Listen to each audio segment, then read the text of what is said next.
Morning students. पिछले lecture में हमने फर्स्ट ट्रांजिशन सीरीज के जो एलिमेंट्स थे उनके electronic configuration, atomic and ionic radii का अध्ययन किया था।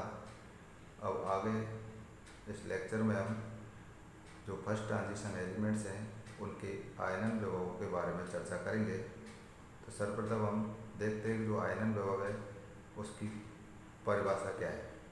किसी तत्व के विलगित गैसीय परमाणु से बाह्यतम इलेक्ट्रॉन को निकालने के लिए आवश्यक ऊर्जा की मात्रा को आयनन विभव कहते हैं।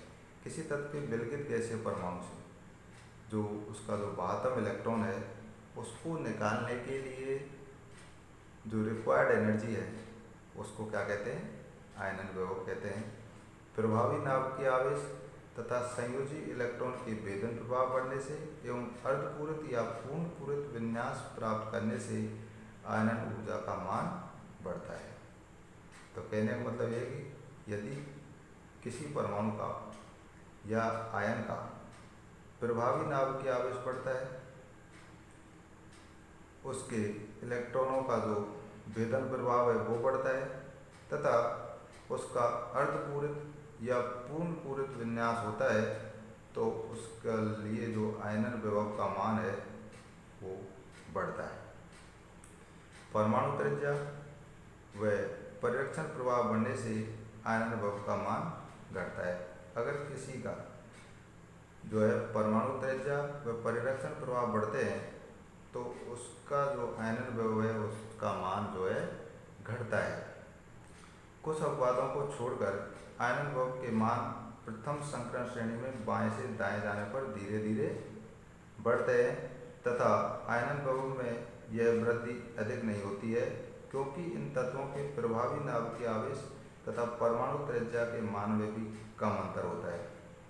कुछ अपवादों के अलावा जो है आयनन विभव के जो मान है प्रथम संक्रमण श्रेणी में बाएं से दाएं जाने पर धीरे धीरे बढ़ते हैं तथा ये जो वृद्धि है आयनन विभव के मान में यह अधिक नहीं होती, क्योंकि इन तत्वों का जो प्रभावी नाभिकीय आवेश और परमाणु त्रिज्या के मानों में जो अंतर है कम होता है।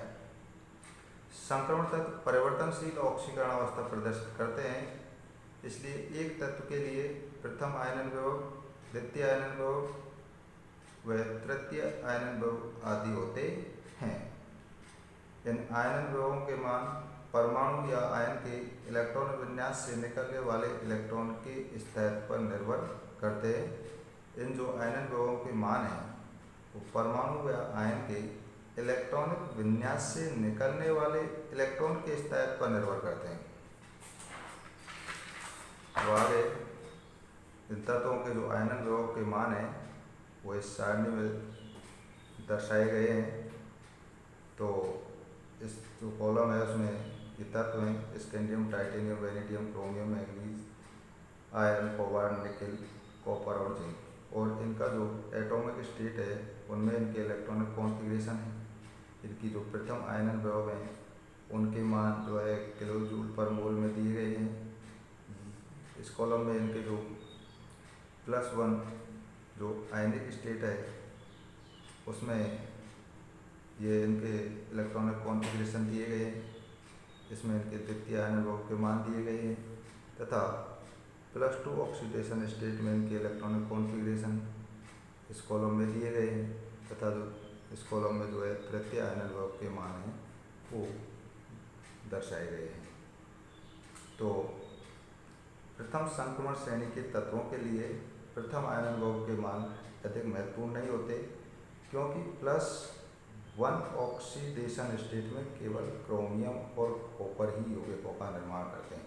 जो प्रथम संक्रमण श्रेणी है उनके लिए, जो प्रथम संक्रमण श्रेणी के तत्व हैं उनके लिए जो प्रथम आयनन विभव के जो मान हैं अधिक महत्वपूर्ण नहीं होते, क्योंकि +1 ऑक्सीडेशन स्टेट में केवल क्रोमियम और कॉपर ही यौगिकों का निर्माण करते हैं। सामान्यतः परमाणु संख्या बढ़ने पर उनके आयनन विभव भी बढ़ते जाते हैं, लेकिन किस इलेक्ट्रॉनिक विन्यास से इलेक्ट्रॉन निकलेगा इसके आधार पर कुछ अपवाद भी पाए जाते हैं।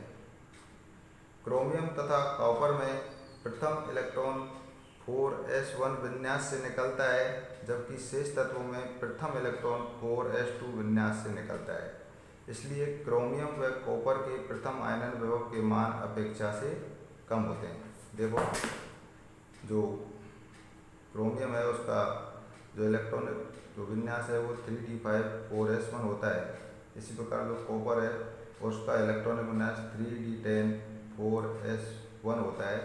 तो क्रोमियम और कॉपर का जो इलेक्ट्रॉन है वो 4s1 से निकलेगा, और n तत्वों का जो इलेक्ट्रॉनिक कॉन्फ़िगरेशन है उसमें जो देखो ये सब में 4s2 होता है, और इसलिए इनका जो इलेक्ट्रॉन है वो 4s2 से निकलेगा। इसलिए अर्थात जो क्रोमियम है और कॉपर है उसका जो इलेक्ट्रॉन है वो तो 4s1 से निकलता है, और n तत्वों का जो इलेक्ट्रॉन है वो 4s2 से निकलता है। इसलिए क्रोमियम और कॉपर का जो प्रथम आयनन विभव है वो अपेक्षा से कम होता है। क्रोमियम का जो द्वितीय आयनन विभव का मान है वो वेनेडियम व मैंगनीज दोनों से अधिक होता है, क्योंकि क्रोमियम +1 जो आयन है उसका अर्धपूरित विन्यास अधिक स्थायी होता है। इसलिए इससे इलेक्ट्रॉन को निकालने के लिए अधिक ऊर्जा की आवश्यकता होती है। देखते हैं, देखो, क्रोमियम +1 अवस्था है, जो क्रोमियम की +1 जो ऑक्सीडेशन स्टेट है उसमें जो इसका जो इलेक्ट्रॉनिक विन्यास है वो 3d5 4s0 है, और वेनेडियम का जो इलेक्ट्रॉनिक विन्यास है वो 3d3 4s1 है। मैग्नीज का इलेक्ट्रॉनिक कॉन्फ़िगरेशन है वो 3d5 4s1 है।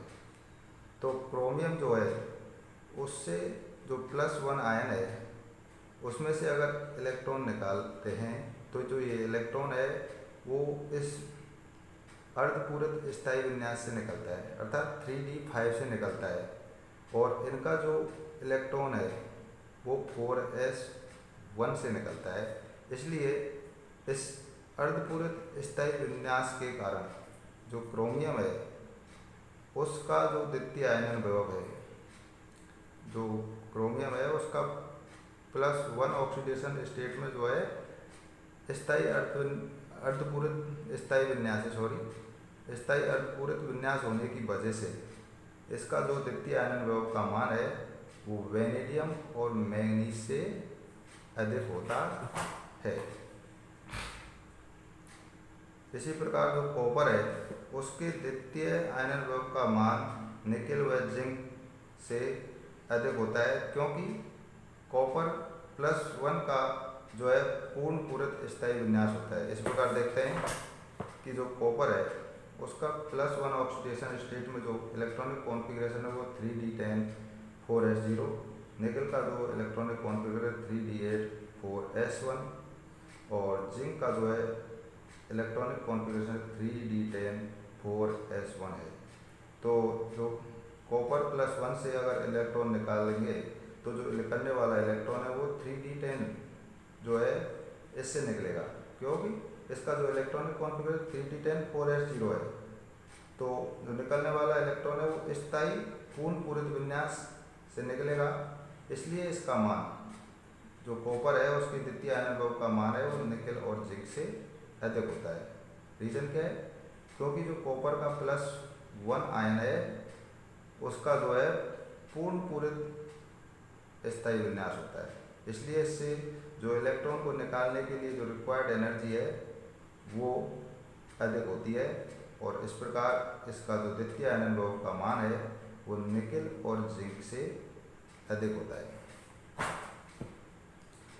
स्कैंडियम के तृतीय आयनन विभव का मान अपेक्षा से बहुत कम होता है, क्योंकि स्कैंडियम का जो +2 आयन है उसका जो है 3d विन्यास होता है, तथा यह इस तीसरे इलेक्ट्रॉन को त्याग कर उत्कृष्ट गैस का स्थायी विन्यास प्राप्त कर लेता है। देखते हैं, जो स्कैंडियम है उसका जो तृतीय आयनन विभव है उसका मान जो है अपेक्षा से बहुत कम होता है, क्योंकि स्कैंडियम प्लस टू आयन का जो इलेक्ट्रॉनिक कॉन्फ़िगरेशन वो 3d1 है, और जैसे ही ये इलेक्ट्रॉन निकल जाता है तो जो स्कैंडियम है +3 ऑक्सीडेशन स्टेट में इनर्ट गैस का इलेक्ट्रॉनिक कॉन्फ़िगरेशन प्राप्त कर लेता है। इसलिए इसकी जो तृतीय आयनन विभव है उसका मान जो है अपेक्षा से बहुत कम होता है। मैग्नीज के तृतीय आयनन विभव का मान आयरन व क्रोमियम से अधिक होता है, क्योंकि मैग्नीज का जो +2 आयन है वो अर्धपूरित स्थायी विन्यास में होता है। देखो जो मैग्नीज है उसका जो विन्यास है +2 ऑक्सीडेशन स्टेट में, जो मैग्नीज का जो कॉन्फ़िगरेशन है वो अर्धपूरित स्थायी विन्यास है 3d5। इसलिए इसका जो तृतीय आयनन विभव का मान है वो क्रोमियम और आयरन से अधिक होता है।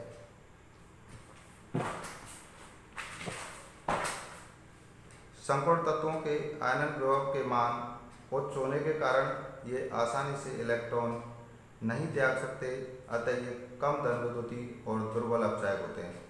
जो संक्रमण धातु हैं उनके जो आयनन विभव के मान हैं वो उच्च होने के कारण ये धातुएं आसानी से इलेक्ट्रॉन को नहीं त्यागती, इसलिए ये कम धनविद्युती और दुर्बल अपचायक होती हैं। Thank you.